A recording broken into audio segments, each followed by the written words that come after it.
नमस्कार, मैं अभिषेक उपाध्याय। आप देख रहे हैं टॉप सीक्रेट। यूपी से जुड़ी हुई एक और चौंकाने वाली, सनसनीखेज और इन्वेस्टिगेटिव खबर आपके सामने रखने जा रहा हूं। और ये खबर है इस सरकार के जीरो टॉलरेंस की।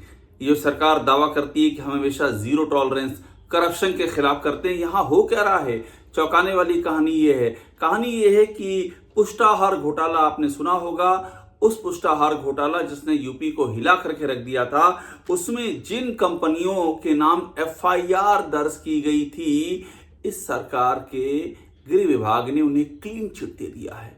फिर से दोहरा रहा हूं, पुष्टाहार घोटाला। पुष्टाहार का मतलब क्या हुआ? गरीब बच्चों, गर्भवती महिलाओं, उनको जो आंगनबाड़ी के जरिए पोषाहार भेजा जाता है, वो पुष्टाहार उसमें घोटाला कर दिया गया था। और इसकी बहुत चर्चा हुई थी क्योंकि ये गरीब गुरबों से जुड़ा हुआ मामला था।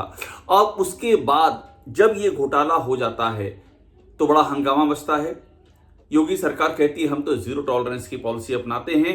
2018 में एफआईआर होती है, आप याद कीजिएगा 2018 में। और जब एफआईआर होती है तो बाकायदा एफआईआर में प्रथम दृष्टया ये पाया जाता है उस एफआईआर में कि हाँ, इसमें जो कंपनियां हैं उनके खिलाफ भ्रष्टाचार से जुड़े साक्ष्य हैं, ये पाया जाता है। बात तो मेरी गौर कीजिएगा। इकोनॉमिक ऑफेंस विंग योगी सरकार की ये मानती है कि इन कंपनियों के खिलाफ अनियमितता और भ्रष्टाचार से जुड़े साक्ष्य हैं। लेकिन 8 साल बाद, 2018 से 8 साल बाद 2026 में एफआईआर करने के बाद, जांच में प्रथम दृष्टया पाए जाने के बाद पर्याप्त साक्ष्य हैं। 8 साल बाद ये कहा जाता है कि नहीं, कोई पर्याप्त साक्ष्य नहीं है। और उसके बाद रिपोर्ट ईओडब्ल्यू से भेज दी जाती है गृह मंत्रालय को, गृह विभाग को। गृह विभाग उस रिपोर्ट को स्वीकार कर लेता है, यानी कि इस घोटाले के मामले को खत्म कर देता है। मैं आपको थोड़ा और विस्तार में बता दूं, जिन कंपनियों की बात है वो जेवीएस फूड्स व खंडेलवाल सोया इंडस्ट्रीज लिमिटेड, इनका सबका नाम आपने सुना होगा। इनको ईओडब्ल्यू की जांच में क्लीन चिट मिली और उसके बाद इस पर अंतिम रिपोर्ट पर होम मिनिस्ट्री ने, गृह विभाग ने अपनी मोहर लगा दी। बड़ी बात यह है कि शासन के निर्देश पर इनके खिलाफ एफआईआर दर्ज हुई थी और उन्हें काली सूची में डालने की कार्रवाई की बात हुई थी। एफआईआर क्या थी, आप सोच लीजिए कितना गंभीर मामला था। एफआईआर कहती है पुष्टाहार की आपूर्ति में अनियमितता। एफआईआर कहती है कि व्यापार कर, जीएसटी, वाणिज्यिक कर, इनका गबन। एफआईआर कहती है अनुबंध की शर्तों के उल्लंघन का गंभीर आरोप। ये सब कुछ एफआईआर कहती है। और उसके साथ में जो खंडेलवाल सोया इंडस्ट्रीज है, वहां पर पंजीरी के प्रसंस्करण में अनियमितता, गुणवत्ता संबंधी खामियां, कर गबन के आरोप, ये सब थे। लेकिन 8 साल बाद 20 मार्च 2026 को ये रिपोर्ट गृह विभाग को भेजता है। ईओडब्ल्यू कहता है कि नहीं, कोई मामला मिला ही नहीं हमको, और उस पर गृह विभाग अपनी मोहर लगा देता है। ये है योगी आदित्यनाथ की सरकार में जीरो टॉलरेंस। इसी सरकार में आपको अभी भी याद होगा आईएएस अभिषेक प्रकाश, जिनको कि करप्शन के आरोप में सस्पेंड किया गया, दुनिया भर का एक्शन हुआ, लेकिन बाद में क्या हुआ?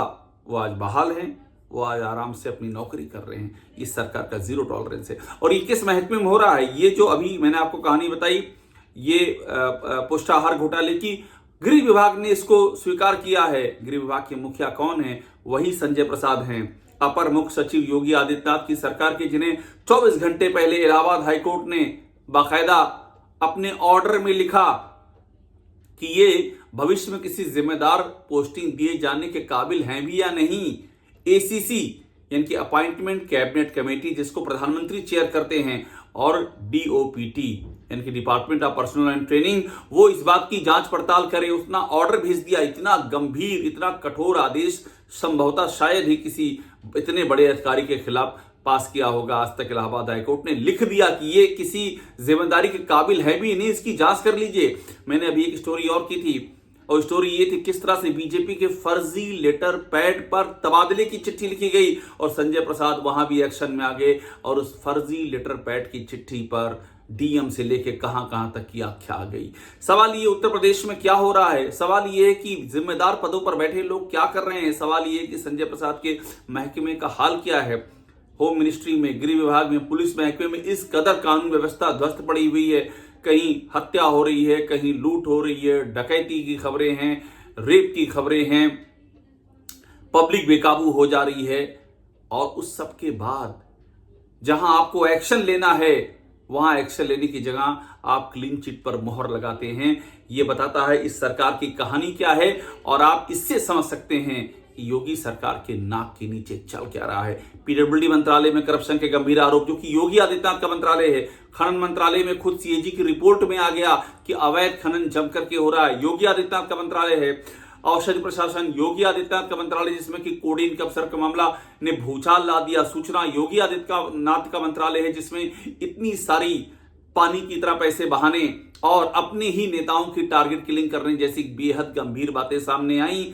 और साथ साथ में होम गृह विभाग भी योगी आदित्यनाथ का मंत्रालय, जहां कानून व्यवस्था ध्वस्त होने से लेकर के फेक एनकाउंटर के गंभीर आरोप और अब करप्शन के मुद्दे पर क्लीन चिट को मोहर लगा देना, करप्शन के मामले को ही खत्म कर देना, ये है योगी आदित्यनाथ के विभागों का कच्चा चिट्ठा। ये गृह विभाग भी उन्हीं के अधीन है और संजय प्रसाद के ऊपर भी सवाल खड़े हो रहे हैं। कैसे एफआईआर होने के बाद, प्रथम दृष्टया जांच में इतने गंभीर मामले होने के बाद कैसे क्लीन चिट दे दी, ये योगी आदित्यनाथ की सरकार का पूरा हाल है, मिजाज है।